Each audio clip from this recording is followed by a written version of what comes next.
एक की पत्नी बड़ी भक्त थी, वो पत्नी पर बहुत प्यार करते थे, पर पत्नी गुरुजी की आज्ञा से चलती थी, पर उनको संतों से कोई प्यार नहीं था, वो पत्नी से प्यार करते थे। तो एक दिन पत्नी ने बहुत प्रेम से उनसे कहा कि हमारी एक बात मानोगे, आप हमारे गुरुजी से दीक्षा ले लीजिए, क्योंकि हम दीक्षित हैं और आप दीक्षा नहीं लिए तो हमारा आपका प्रेम अधूरा। उन्होंने कहा ठीक है, बुलाओ गुरुजी को। गुरुजी को बुलाया और दीक्षा लेने के लिए गंगा स्नान करने के लिए चले तो गाँव के 2-4 लोग मिले, बोले आज ये धोती टांग के कहाँ जा रहे हो? बोले यार पत्नी कह रही दीक्षा ले लो, गुरुजी आ गए तो गंगा से। अरे और वो धोती लेके वापस आ गए, बोले नहीं लेना मुझे दीक्षा। कालांतर में दोनों का शरीर छूटा, तो पति आसक्त होने के कारण उसका मोक्ष नहीं हुआ और वो राजा की राजकुमारी के रूप में जन्मे। ये पूर्व में गीता जी के महत्व में महिमा आती थी, उसमें दृष्टांत आता था, उसका है। और वो पत्नी के प्यार के कारण जहां वो राजकुमारी जन्मी, वही हथिनी से वो पुत्र के रूप में प्रकट हुआ, हाथी का शावक। अब जब वो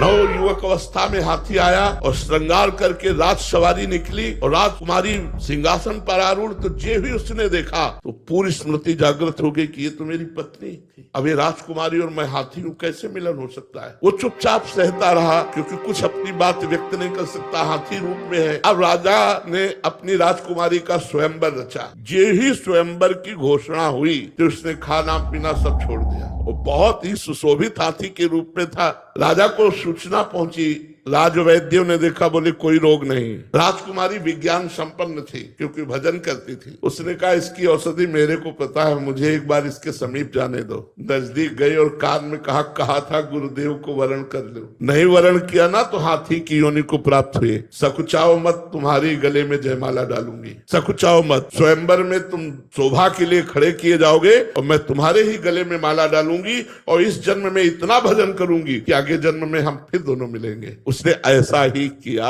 भजन के प्रभाव से अपने पति को हाथी की योनि से मुक्त करके अगला जन्म फिर मनुष्य का हुआ। ये तप और भजन से, भगवान के वरदान से संभव है, ना कि अपने प्रारब्ध से। एक की